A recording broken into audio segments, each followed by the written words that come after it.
Champion Specialist Showcase has begun. This was terrible. That just sounds like a dumb movie. I'm sure there's plenty of podcasts. It's so funny. The following is a fan-off production. They call me Alice in Wonderland. They try to lure me with a man. Go, oh, what do you know? Is that a rabbit hole? Oh, I gotta see where we go. So off with my head, fell in love again. You lose your head, you lose your heart, fall apart.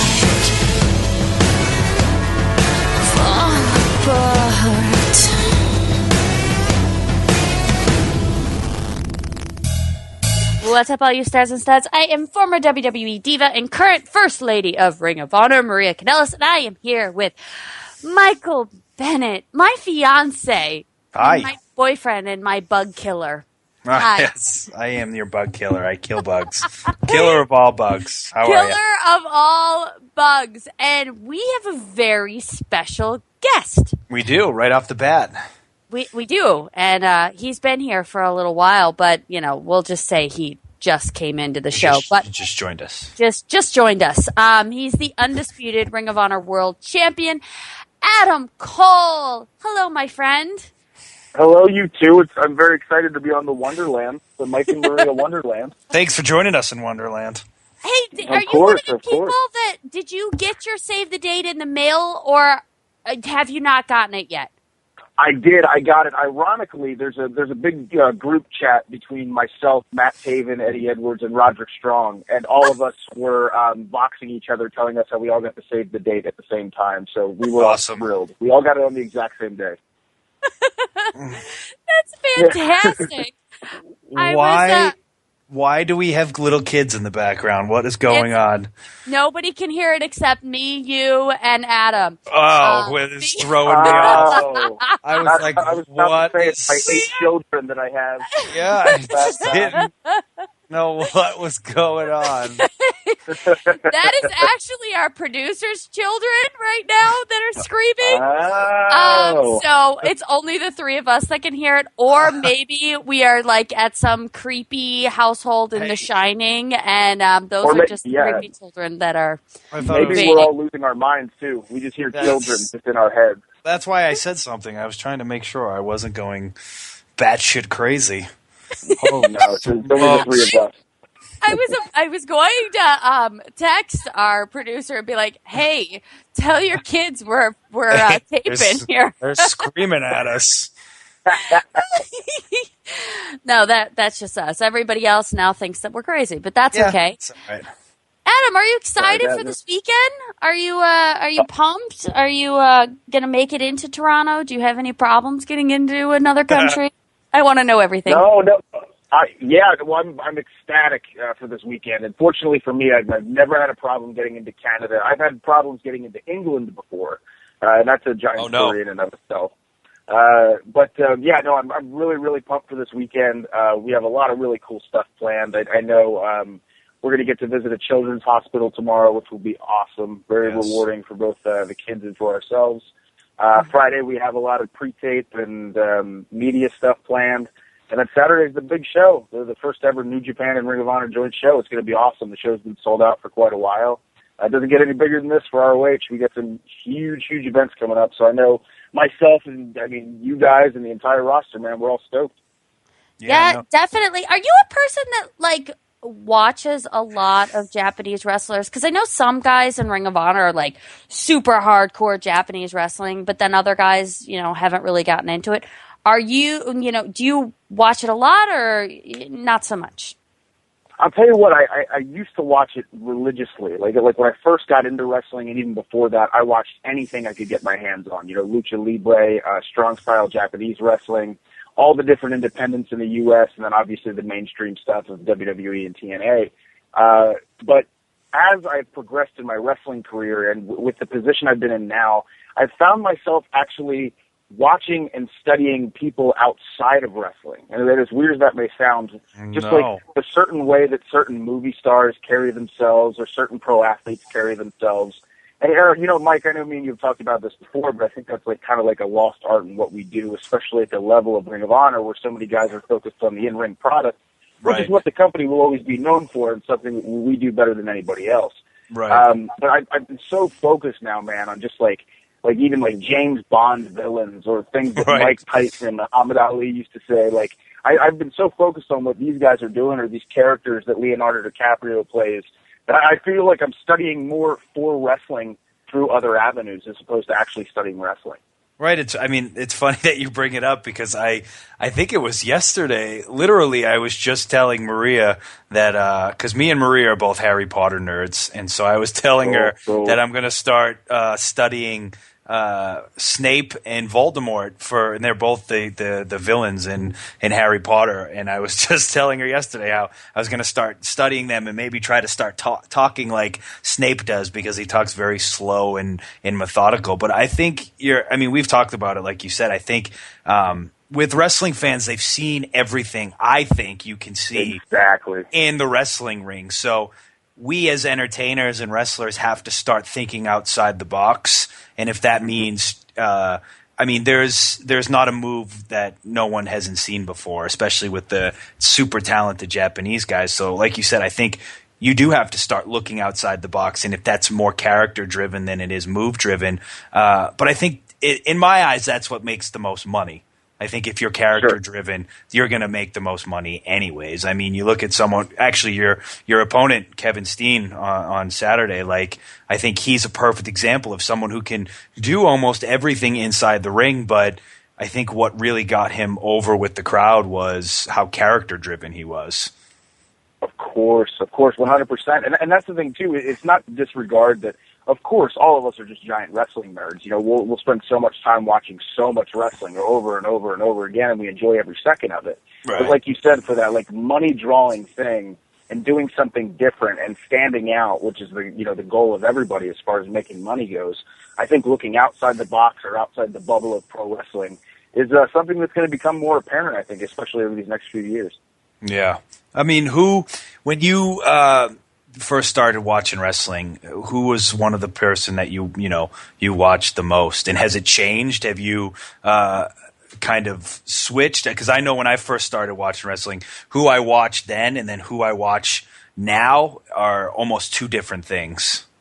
Oh, dude, yeah, I'm exactly the same. When I first became a wrestling fan, of course my favorites were Stone Cold Steve Austin and The Rock. Those two were my absolute favorites, because I was so blown away. I remember I was a fan of Stone Cold Steve Austin's entrance way more than his matches.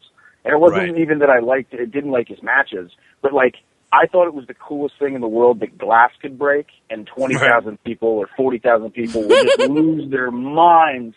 I was what? Just for this one dude just to walk down this ramp and have people going crazy, and there's a million Austin 316 t-shirts. I was so blown away by that. And then as I got into wrestling, or once my fandom increased and I got into more of these, independents and international wrestling and started to kind of understand it more for what it was, guys like Shawn Michaels, guys like Chris Jericho, I was on this kick forever with the Brainbusters with Arn Anderson and Tully Blanchard wrestling the Rockers.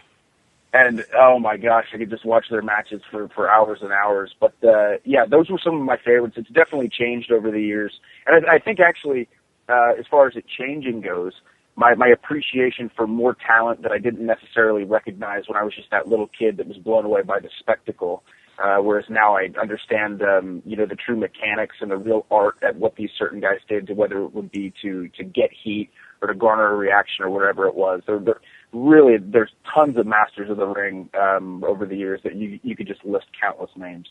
Right. What made you get into wrestling? Well, I grew up in a really, really conservative area. I live in this super small town called Manheim, Pennsylvania. I graduated with maybe 60 kids. It was a really oh my town. Gosh! Really? Yeah. I thought I was from a middle of nowhere place, but 60 kids out of high school—that's bad. I had 5 really in my kindergarten class, but. There was a lot more that graduated high school. That's tiny, dude. Mm-hmm. Yeah, really small. It's a beautiful town. It's awesome. It's one of those towns where everybody knows everybody, and everybody knows everyone or everything about everybody. So, but it's cool. I really enjoy it, especially like when I was a kid at first. I remember saying, "Oh, I can't wait to get out of this town." But now that I've been blessed and fortunate enough to like travel all over the world, I love coming back home. Like it's there's no place like home. I know it's cliche, but it's true for me. And so when I was growing up, this was right when wrestling itself was really transcending into the Attitude Era as a whole. So wrestling was becoming way more violent, way more risque and sexual and things like that. So my parents absolutely wanted nothing to do with me watching wrestling. So I wasn't even exposed to it for the longest time. And then when my parents split up, I started taking karate lessons. And my karate instructor was a guy that I really looked up to. I looked almost as like a father figure to me. So I remember I would go and I'd get there early and work on technique. I would stay late to work on conditioning, and I was there Monday through Friday every single day. And I'll never forget it like it was yesterday. I came in one day, and he was running on a treadmill, and he was watching a taped Monday Night Raw from the night before, and it was Kane and Stone Cold Steve Austin putting Paul Bearer in a sewer. Nice. And, I remember that. Yeah, and he looks over at me and goes, "Oh, do you watch wrestling?" And I said, "Yeah, I watch it all the time." But in reality, I'd never watched it before. I just wanted to fit in with him so bad. So I tell him, I'm like, "Yeah, I watch it all the time." He goes, "Well, if you get a written note from your mom, I'll let you borrow WrestleMania 15. It was just in Philadelphia." So I went home and I begged my mom. I'm like, "Mom, please, you got to let me borrow this tape." And I guess she figured because this karate instructor who had been so good to me was teaching honor, discipline, and respect to such a young kid, she figured that, you know what, wrestling can't be that bad. So I borrowed that tape, and the rest was history. Like, the second I saw, like I said, Steve Austin and The Rock, I became an instant fan. I was the biggest fan ever. Your karate instructor, they just My karate brought you down instructor, this path. Just Yep, totally yep. brought you down this path. So you All are his traveling all over the place right now. Do you ever slow down at this point, or are you just like full force wrestling right now? 100%. It's full steam ahead. It's like the more opportunities I get and the more responsibility I get, the more that I enjoy it. Like I love having a lot to do. I love staying busy, because to me, when I'm bored, I get down and depressed. So I love to always have something to do. I love the idea of, like I said, I think the responsibility. I like the responsibility of being viewed at, like even right now, being Ring of Honor champion. The idea of going out and doing these commercial spots or doing these media appearances or talking to classes and or going to visit hospitals or doing promos or whatever it is that we're doing. I love as much as I can do, and the more work that I have, the more stuff I have on my plate, the better. I'll never forget, like Triple H said in one of his documentaries that he had a while back, he said a lot of guys, when they get put in the top position, they want less work because they feel like they've gotten to this point and they've earned it, so now they'd like to relax a little bit. He said when he got in that position, now he wanted even more to do. And that was always my mindset too. You know, the guys that I've looked up to and admired and seen be so successful, all of them had that attitude. And for me, none of it even feels like work. Like, I totally love what I'm doing. The more that I can be on the road and the busier that I can be and the more places I can see and people I get to meet and entertain in the process, I mean, to me, it doesn't get any better than that. You have the right attitude about it. I've seen it so many times where you'll watch these guys that they think they're the greatest things in the world, and they'll, you know, I can wrestle anyone at any time and have the greatest match of the night, and I can do this and I can do that and entertain the crowd and blah, blah, blah. But once they're put in that top spot, especially when I was at WWE, and they have to now do the media appearances. They have to get up at 4 o'clock in the morning so that they can go and do media from 5 until noon to promote the shows. And they'll be annoyed.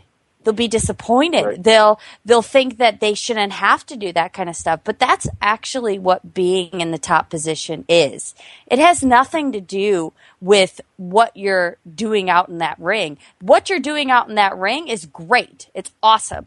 But it isn't necessarily the only thing bringing people in the door. What's bringing people in the door is those morning interviews and bringing those extra few people in and bringing in those new fans and being able to do those morning interviews and going to those hospitals and showing that this is a good product so those kids that maybe never seen wrestling before will now watch our product. It isn't about the fans that we already have. I mean, they're great and I love them and I'm excited that they're there, but it's about bringing in more fans. And that's why when you watch a champ take over, are we gaining fans or are we losing them? And I would say, since we've had you, we're definitely gaining them, which means that you're doing a good job. And like people could say whatever they want to say, but the thing is our shows have gotten better and better. We've gotten a bigger and bigger draw since you've been champ. So obviously you're a great champ. Oh, well, thank you. That's very kind of you to say. I think, and obviously it's a huge team effort from everybody, and the way that everything has been going, and the way that we're getting these more opportunities with pay-per-view and continued growth in TV markets, and the entire team being on the same page and everybody realizing the potential of growth that we have here. But to kind of touch base too on what you said is wrestling is such in its own little world and in its own little bubble, and that's why everyone's so connected and why everyone cares about everybody so much. But exactly what you said with those media appearances, when you get the chance to go out and meet people and talk to people, and the one thing that everybody can relate to is passion.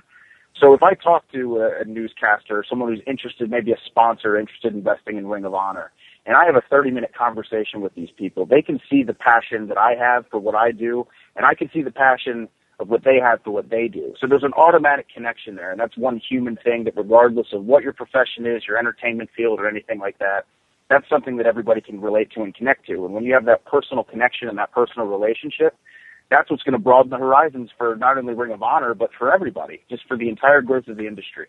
Definitely. And I think that there's been a lot of great people out there spreading good words about wrestling, because for a long time, wrestling was looked at as not such a positive thing and not looked at in a positive light. But there's been enough people nowadays that have been going out and doing these great things, whether it be charities or, we recently did the No Hate campaign or, going and visiting hospitals and things such as that, that will definitely shed a positive light on the wrestlers themselves. And that's why I also think that Ring of Honor is in such a good place, because we have people that can go out there and talk about it and draw in new people. Of course.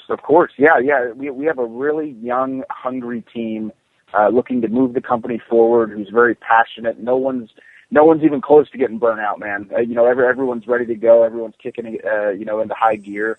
And like I said, this is just, 2014 has just been such a great year for this company. And it's just, going to continue to grow and grow and grow. And, the fans are excited about it. People who were thinking about checking out Ring of Honor are now checking out Ring of Honor because of all the buzz that's being brought up around us. It's just awesome. It's an awesome time for us. You guys are getting me all jacked up for this weekend. Nice. Good. I feel like, and Adam, you might be able to attest to this. I feel like, because we started in Ring of Honor literally at the same time. I feel like I don't know if a lot of people know that, Mike. I don't think they do. It's kind of funny. Yeah. I always talk to Maria. Like, me and Adam started literally. We got signed the same time. Our contracts ended the same time. We both did the WWE tryout together, and then we both came back to Ring of Honor. And so it's we've literally almost parallel, and now we're working together in Ring of Honor. So it's kind of neat. But like, what I was saying is, like, I feel like when we both started this year in particular, since 2014 has started, I feel like it's literally been the best year for Ring of Honor from January till now. I feel like the houses have been great. I feel like the storylines have been, kicking ass. I literally think we have the best locker room that I've ever seen in professional wrestling. Me and Maria have talked about this for hours on end.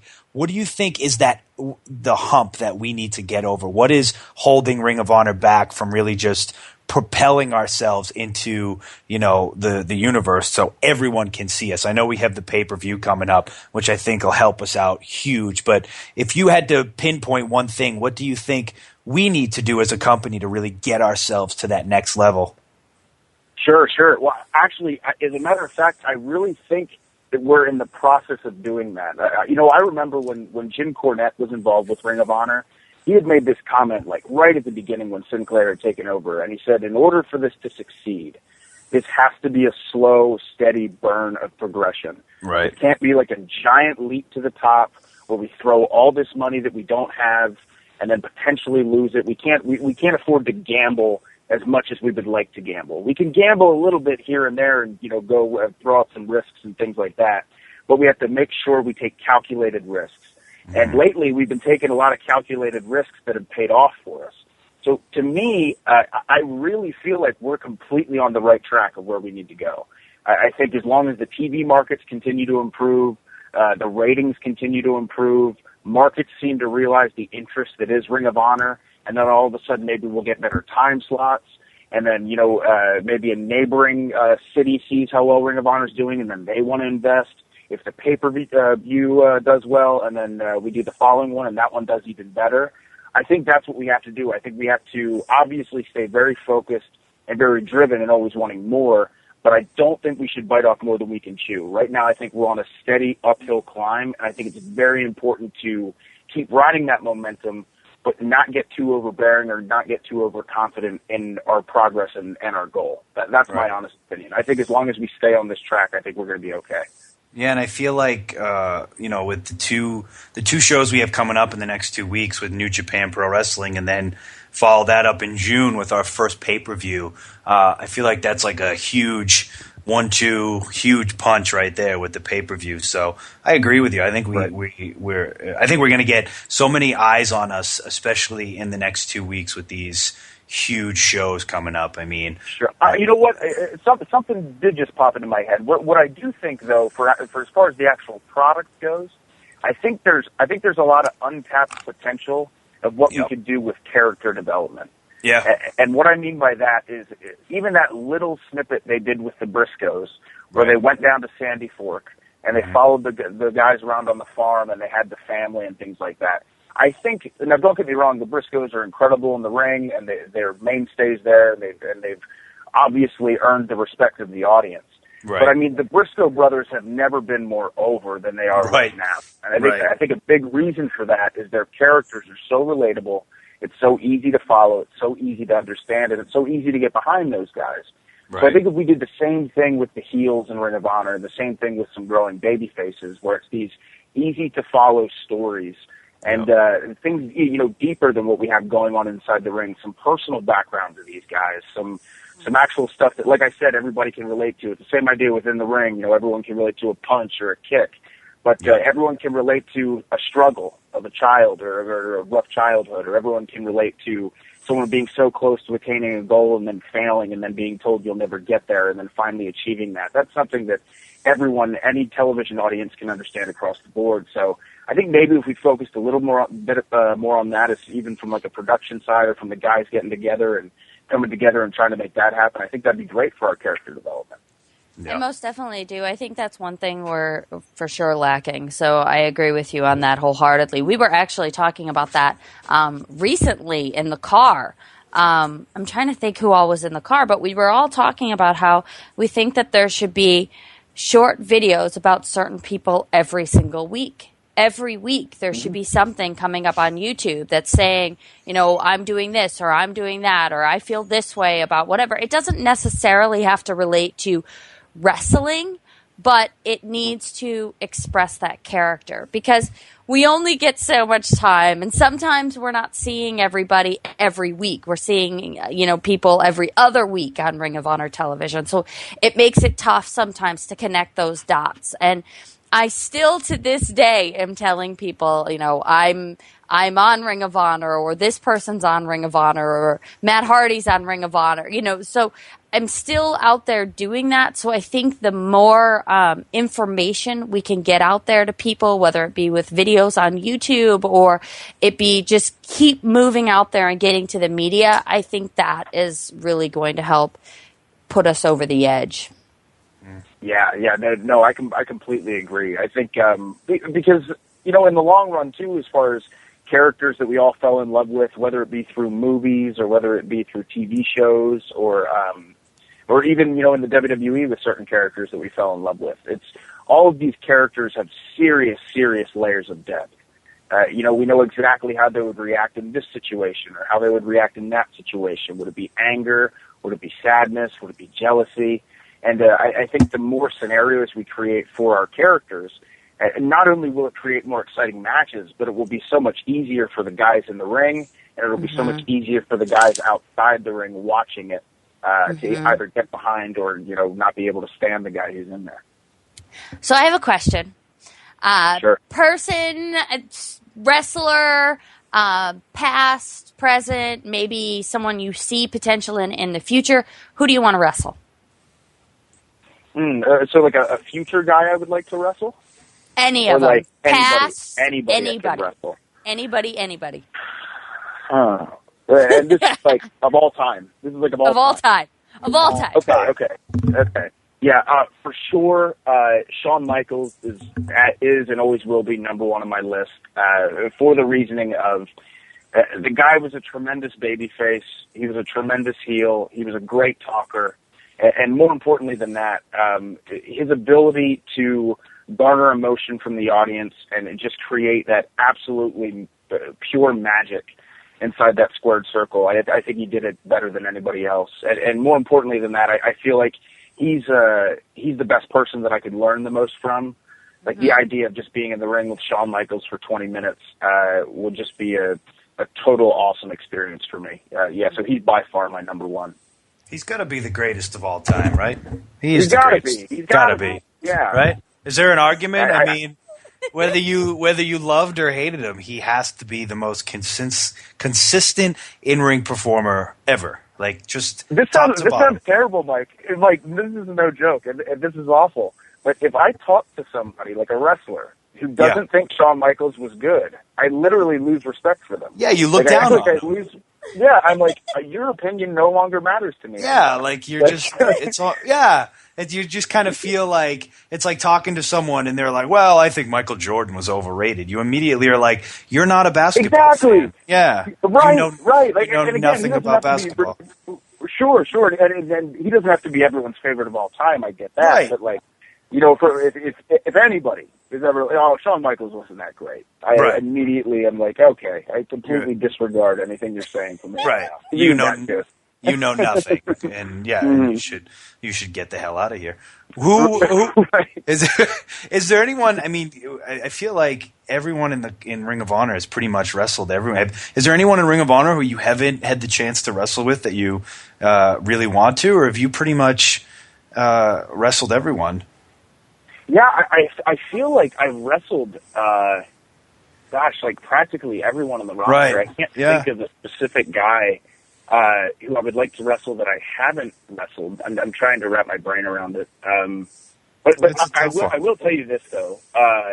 As far as a guy who I really feel like, if we're looking at next year, at 2015, I really think that Kyle O'Reilly is going to be a main event player for our company. Yes, absolutely. Oh my God! Like the guy has just improved dramatically as far as who he knows himself is as a character. Right. And for those of you, I mean, out at Pro Wrestling Guerrilla, he's a huge single star out there. Mm-hmm. Right. And he's been putting on Bryan Danielson-esque matches every single night. The guy is just.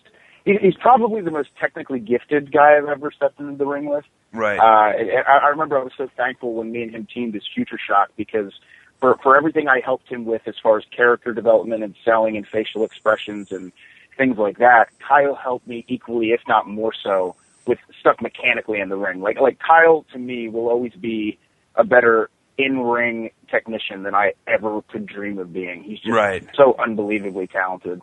And I really think it's going to be a... No, go ahead. Go ahead.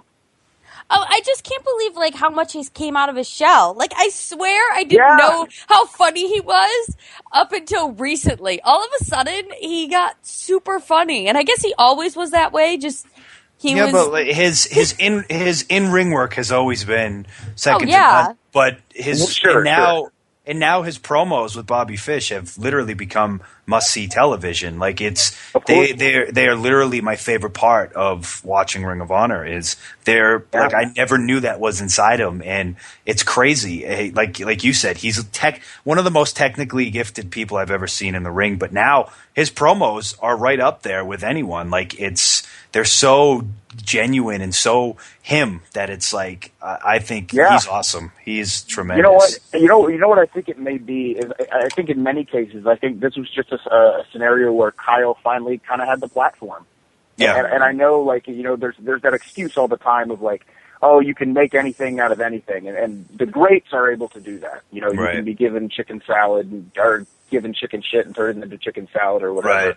Right. But in Kyle's scenario, I think this was a situation where he didn't really feel like it was appropriate for him to come out of his shell that way or be the character that he's become. He's feeding off Bobby so well, and Bobby's feeding off him. Right. Now we're really getting to see the best of Kyle. It's like we're exposing his strengths and we're hiding the weaknesses. It was actually the same with me. Like when I would first start cutting promos in Ring of Honor, I was a heel for every other independent organization that I worked for. Right. I was cutting these heel promos, and everyone was like, "Oh, Cole's a great talker. We can't wait to hear him talk."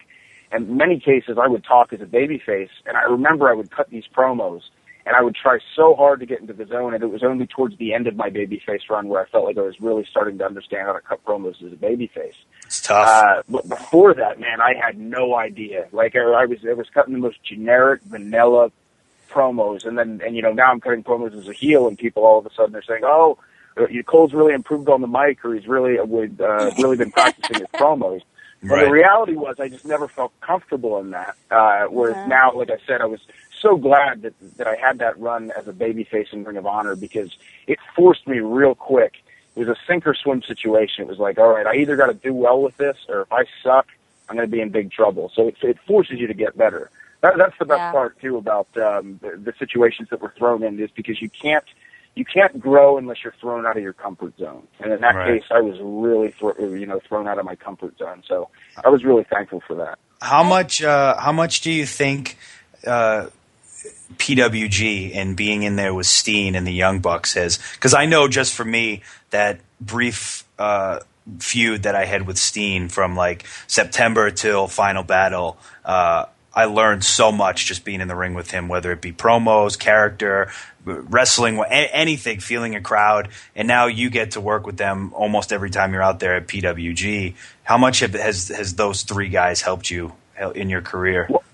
Well, I'll tell you, they've helped me obviously tremendously in the ring, tremendously as far as my thought process into going into a matchup and things like that. But with those three guys, I don't even know if they realize this. I don't even know if I've ever conveyed this to them. But they instilled a confidence in me that I had not had even close up to that point until I started working with those guys. Like my run in PWG where I won the Battle of Los Angeles and won the World Championship from Kevin, that was all because of Kevin. Right. That was all because of Kevin's belief in me and him saying, you can be a top guy, you should be the top guy. I have complete faith in you. This is your time to shine. And I never thought that way of myself. I've always been a very self-conscious person. Right. And for Kevin to believe in me so much and give me the ball and put me in an opportunity in a situation where I got to be the top guy in a really big independent organization really gave me the confidence that I felt like I never had before. And I don't know if I would have handled winning the Ring of Honor World Championship the way that I did if it wasn't for that run out of PWG, but more importantly for the belief that Kevin had in me. So it was huge for me, really, really big. How much did the tryout with WWE affect you? I mean, you and Mike both went on your tryouts. I thought both of you guys were going to get hired, and then as things started happening, I was like, what in the hell? What's going on? So, I mean, like, what kind of effect did that have on you? Sure. That was a roller coaster of emotions for me. And Mike, I'm sure you can agree with me on that. Tenfold. When we were down at the tryout and we were doing the tryout, obviously it was very physical and very strenuous. So at the time you're mentally, questioning yourself, oh my gosh, do I have what it takes? But then me and Mike, ended up doing so well down there, both with the promos and the in-ring stuff. And then hearing from the coaches, like, oh, this is, you did fantastic. Yeah, you're going to be hearing from us soon. Everything was great. I mean, then I was on cloud 9. And I thought, oh my God, I'm going to get the chance to get my dream job. This is amazing. I'm so happy. And then obviously things fell through, and I was crushed. I was absolutely crushed. I mean, I can't deny that was the feelings I was going through. I remember I even felt completely off my game. There was a point where normally for me, like on pre-tape day, like when we cut promos, I'm normally like a one-take guy. Like I can normally get it right off the bat, boom, I'm right on my time, everyone's happy with everything, and I'm done. And following the tryout, I remember I went in to cut a promo, and it took me like 8 tries, and I could not get it. And I was like, what is going on with me? And Kevin Kelly actually pulled me outside the room, and he goes, I know exactly what you're doing, and you're beating yourself up for nothing. Okay, this is just the beginning of your career. You should be extremely proud of how much you've done, how much you've accomplished. This is just a stepping stone. All this is, just you got to keep pushing forward. You're great. You're great. And that was such an awesome pep talk that I got from Kevin. And then very shortly thereafter that, I looked at it and I said, oh my God, I'm getting this amazing chance to work for this company that I've loved since I was a little kid. And this company is growing so much, and this company has all this faith in me. I have no reason to doubt myself or my abilities or anything like that. If anything, I'm going to use this as just complete motivation to move forward. And now I look at it too, and I look back to that tryout, and I think of where I am now, and I think, oh my gosh, I'm so glad I didn't get hired then, because right. I feel like I've grown so much as a talent and even as a man, just in that short span of time, that I'm so thankful that it worked out the way that it did. I really am. I could not ask to be in a better spot right now. Yeah, I mean, sometimes people take those quote-unquote failures and make incredible successes out of them. Sometimes it takes those horrible things to happen, like cracking your face open and bleeding everywhere, to have one of the greatest matches of your career thus far. But I mean, I think that for you, every time you're hit with adversity, you definitely excel and exceed everybody's expectations of you. So good on you.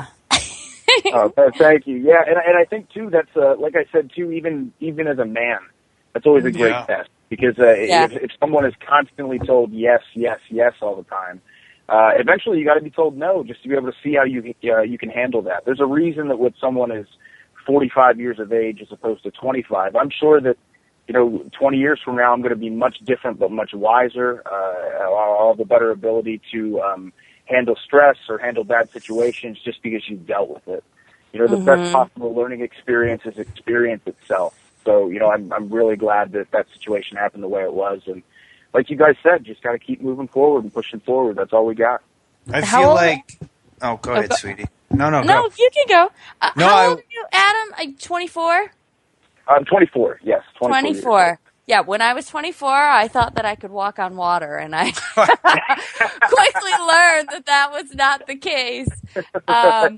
Sometimes I wonder, I wonder how much different it would have been if I got hired later, when I knew myself better. I do think it's a very positive thing for you, because I was hired at 22. I had never really been out of my small town of Ottawa, Illinois, and to be thrown into a world where millions of people are following your every single move is not necessarily a blessing at 22. No, you know what, Maria? It's hilarious you say that. And I'm sorry to cut you off, but it's fine. The idea of someone being in the limelight to that degree, to the degree that you were, where people are constantly, number one, either telling you how great you are or how terrible you are. Anytime you leave a hotel room, having people watching your every move. If you do anything wrong whatsoever, you're ridiculed for it, and the entire world knows about it. And you, like you said, you're 22 years old. You're barely an adult. So, I think about, poor Justin Bieber all the time. You get, all this flack. This kid has never experienced real life whatsoever. Kings, kings and tribal leaders maybe were the only ones that were able to deal with the idea of having to deal with a lot of people. But a human being is not meant to know thousands of people and have constant criticism and everything thrown your way. It's just way too much to handle. It's insane. It's insanity. We're all crazy. All of us are crazy. I think that's why. I think that's why Ring of Honor guys, when they do end up finally going to WWE, have an easier time at it or see more success, because it's crazy to me. And it's like you said, it's a blessing in disguise. And I think that's what happened to me. But I remember when I first started wrestling, it was WWE or bust. I have to go there. I have to go there. I would have gotten eaten up and spit out 16 different times. And you're too nice. Yeah, but it's absolutely crazy to me how much Ring of Honor does prepare you for not just WWE, but that lifestyle. Because, we do it on a lesser scale, but we still have that criticism. We still have the life on the road. We still have to deal with our lives, being away from home and then coming back home. And then we do have to deal with the life of being on TV. So I think there is some correlation between how much Ring of Honor prepares us. And like you said, it was a blessing in disguise. Sometimes I think Ring of Honor, it was like WWE looked at the two of us and said, no, not yet, because you still have to get dirtied up a little bit down at Ring of Honor and prepared a little bit more. Yeah, I mean, you don't, when you're 22, you don't even know how, like, what's going to happen with your credit cards. And like, And like that's another thing that's on your mind. I was like 24 or something when I had to. Triple H had to pay for my pizza because my credit card had gotten shut off because I forgot to call and tell them I was going to be traveling the world. They thought someone had stolen it. But like if you have to constantly worry about that stuff, about learning how to handle your money, and then you're trying to learn how to travel, and you're trying to learn how to this and this and this, and you have millions of people watching you, you're screwed. This is a much better way to go. And I do think that is the correlation between even independent guys that didn't go through the Ring of Honor system, why they are a much easier transition, because they have been out on the road and they have seen what's out there, and that bad shit is going to happen sometimes, and you're going to get lost or whatever it is, and you deal with that. And then with the in-ring stuff too, what Ring of Honor does that the other independent wrestling companies don't do, because they don't have television every single week, is it prepares you to be in front of that TV camera. And it prepares you to, there's more people watching on the camera than there are in the arena. So I do think that there's a lot of good qualities in staying in Ring of Honor for a little bit longer before going there. Yeah, could not agree more. I could not have said it better myself. So I'd like to hear at least one crazy road story, if you got one. Sure. Yeah, actually, it involves my time of almost getting kicked out of England, which I had kind of touched base on a little bit earlier. Have you guys heard this story yet? I don't know if I have. Okay. No. Awesome, great. So this is going to be fresh for you guys as well as the listeners. So I was traveling. This was my 4th tour of England. At this point, I've done 8, which is really awesome. But this is tour number 4.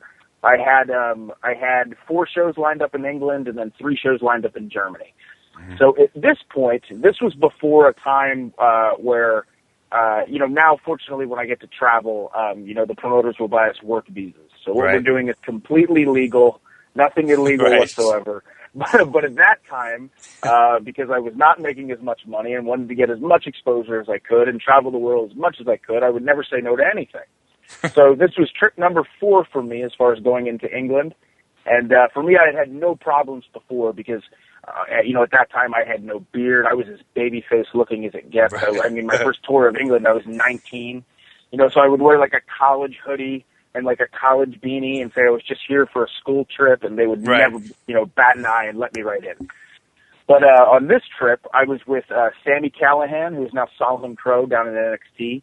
Yeah. And a CZW wrestler by the name of Devin Moore. And all 3 of us together, we clearly did not look like we knew each other. But we were as friendly with each other as we possibly could. And we had this master plan of how we were going to get in, because it was Devin Moore's birthday the same day as Oktoberfest in Germany. So like, this is great. We're going to go visit some friends in England, and then we're going to go over to Oktoberfest in Germany for Devin Moore's birthday. So we get there, and we hand him our passports, and he's looking at them. And he's looking at us, and he's looking down at the passports. And he goes, "Do you guys have return flights home?" Because we didn't have our return flights home yet because the promoter had not bought them for us yet. Oh, my goodness. Right. So we said that we did. We're going to print them out at our friend's house. And he goes, okay. He goes, well, if you guys could just sit over there on that bench over there, that would be great. So we sat over on this bench, and not to stereotype whatsoever, but it was me, Devin Moore, and Sami Callihan, and 4 guys that literally looked like terrorists. Like they could be terrorists. This is no joke. And so we're sitting there, and we're like, oh, God, man, I hope we're not in trouble. I hope we're not in trouble. About 45 minutes go by, and the gentleman comes back, and the first thing that he says, doesn't say hello, doesn't say, hey, guys. He looks at us and goes, what's your connection with the Filipino government? We all each other, and we go, we don't know what you're talking about. And he goes, you don't know anyone from the Philippines? And me and Devin Moore go, no. And dummy Sammy goes, well, I might know somebody from the Philippines. What? And me, No. Devin look at Sammy, we're going, what are you doing? Because Sammy was just so nervous, he didn't know what to say. So long story short, they end up putting us in this room where they fingerprinted us and took mugshot pictures of us. And we were in this room for 6 hours. And then you're locked in there with no food, no water. We're sitting in there going, oh, my God, like, what the heck is going on? And the promoters, and they ended up getting in touch with the promoters because they had found out that our faces and pictures were all over these posters for these shows. Right, of course. So they had the posters for the show. But they talked to the promoters, and the promoters were very quick-witted and said that, no, they had already been paid in the United States. This is a United States agreement. They're not being paid here in England. And we actually lucked out and ended up getting into the country. But that was a real, real close call for us. What connection do you have to the Filipino government? That may be one of the craziest road stories I've ever heard. One of the craziest. Most definitely. That could have turned really, really bad. Could have turned really, really bad. You could be like, God, we could never see you again. Yeah. That would just be the end of you. So locked up in Heathrow Airport. Sometimes I wonder if they have like prisons underneath the airports, especially like the big ones of, all right, this person is just done. They're just going to go underneath the airport and we've got you forever. So, Adam, what is next for you? What do you want to accomplish next? I've tried not to set super long-term goals for myself. And I know that may sound silly for someone involved in pro wrestling who obviously your entire career is completely goal-oriented. But I always like to set really small, one-step-at-a-time goals for myself, because if I focus or hyper-focus too much on stuff that I can't control, that's when the negative thoughts of anxiety and am I good enough and all that stuff gets into your head. And to me, I think the mental aspect of pro wrestling is 10 times harder than the physical aspect. That's just for me. I don't know if other people feel that way. But that's for everybody. No, that's just the way it is. That is the reality of the industry. So for me, I just like to take everything a step at a time. Like since I've become Ring of Honor World Champion, even though our sport is a predetermined sport, being the world champion or the face of the company is a very, very real thing. And when I became champion, I said that I wanted to do this to the best of my ability in every possible aspect, like we talked about earlier with the appearances, and then obviously everything in ring and developing my character. I'm constantly learning, I'm constantly growing, and always wanting to take the next step forward. If that means getting the chance to travel the world and go to some cool places that I haven't been yet, absolutely, I would love to do that.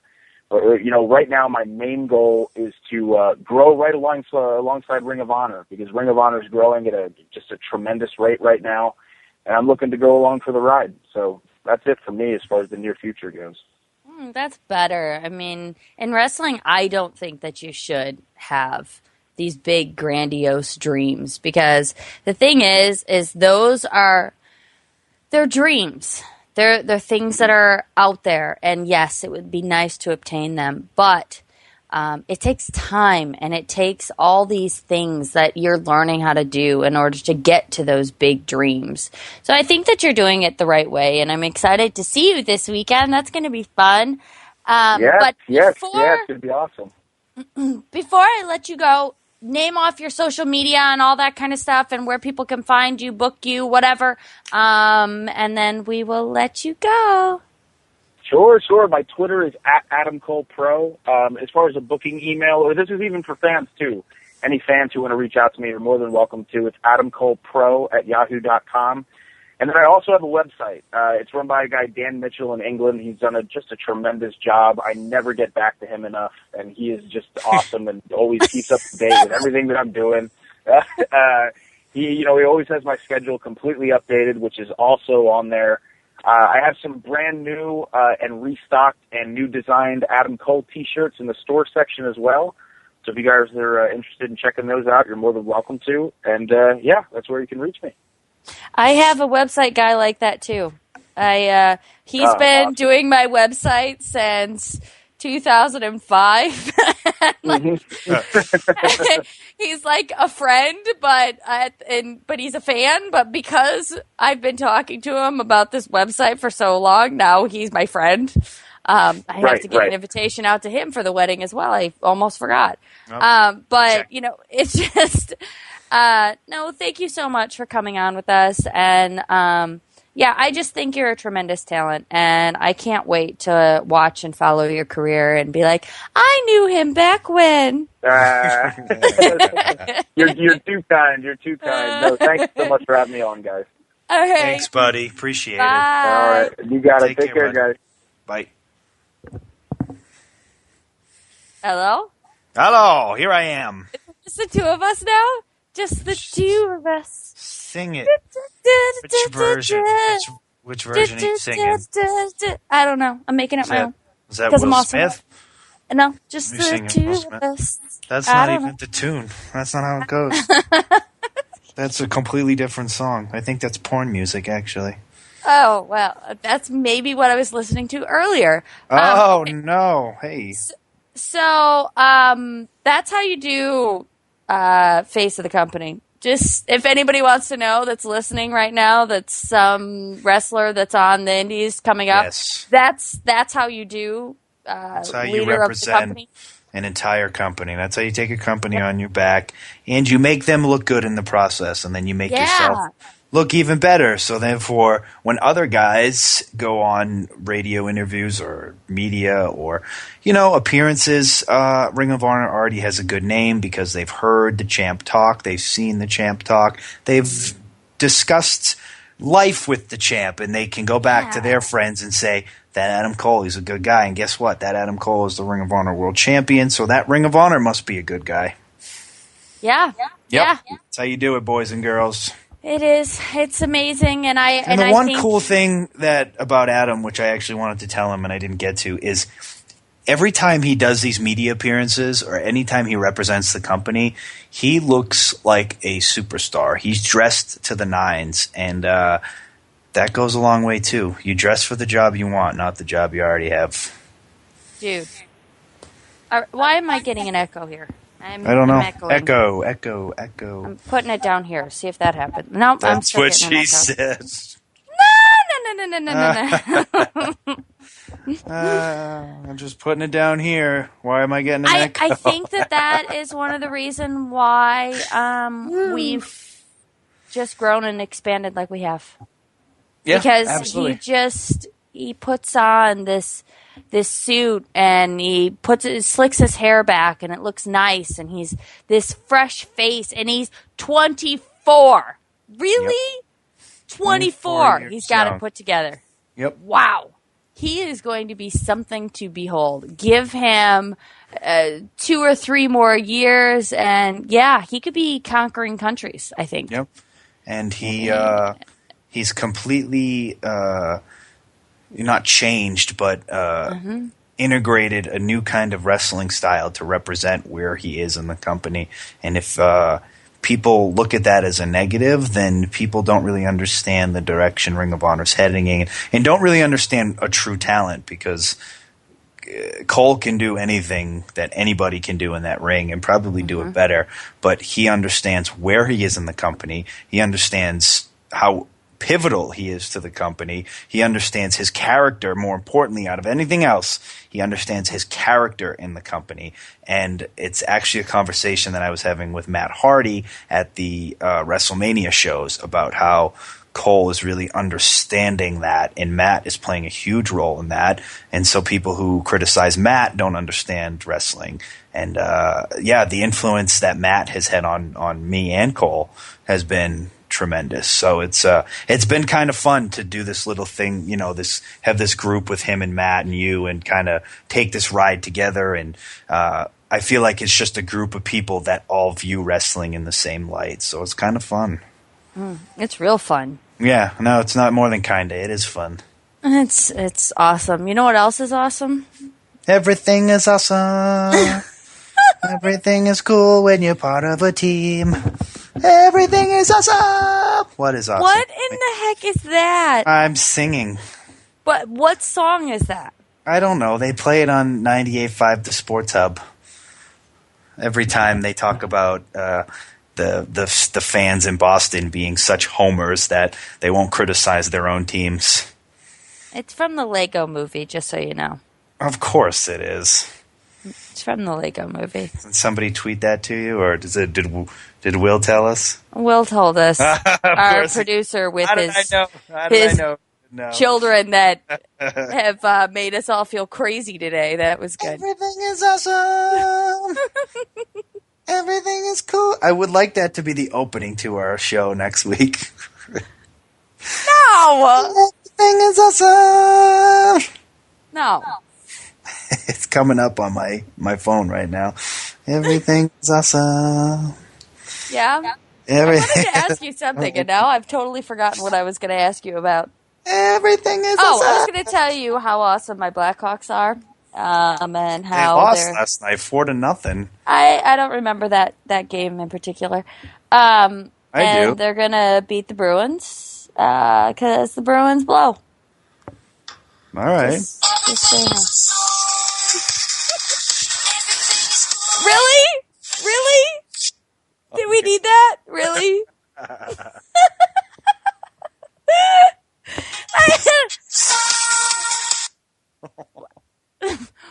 Why do we need that? Are you playing that?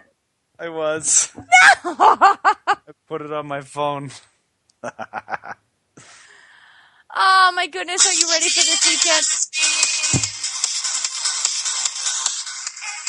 I can't. I can't even. I can't. I'm ready for this weekend. I haven't packed yet, and I have a 7 o'clock flight in the morning, so that means I have to leave my house by 5 a.m., and I haven't packed yet, and it's almost 11. It is 11, so, this is how prepared I am.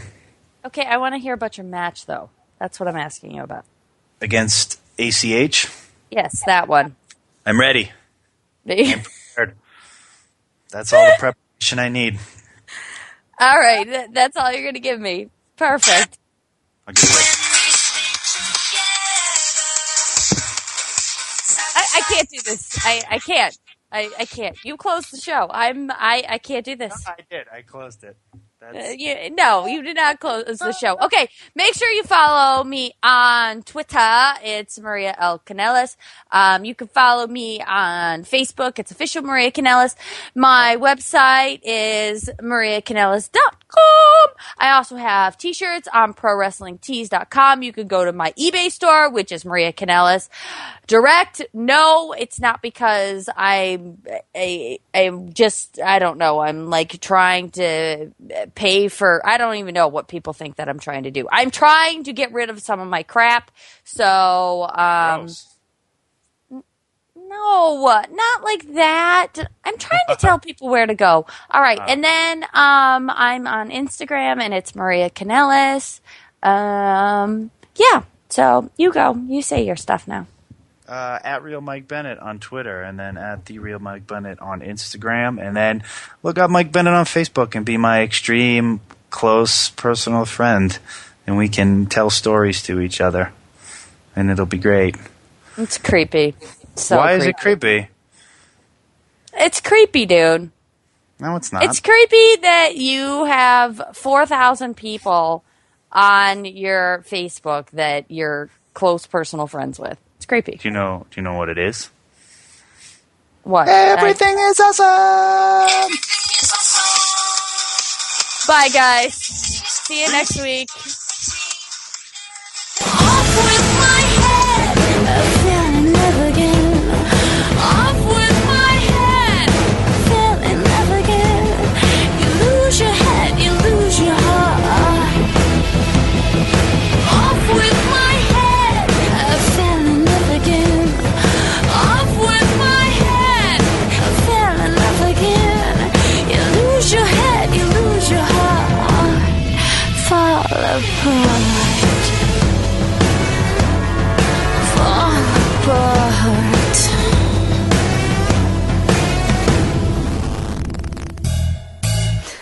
This has been a production of fanoff.com. And that's perfect.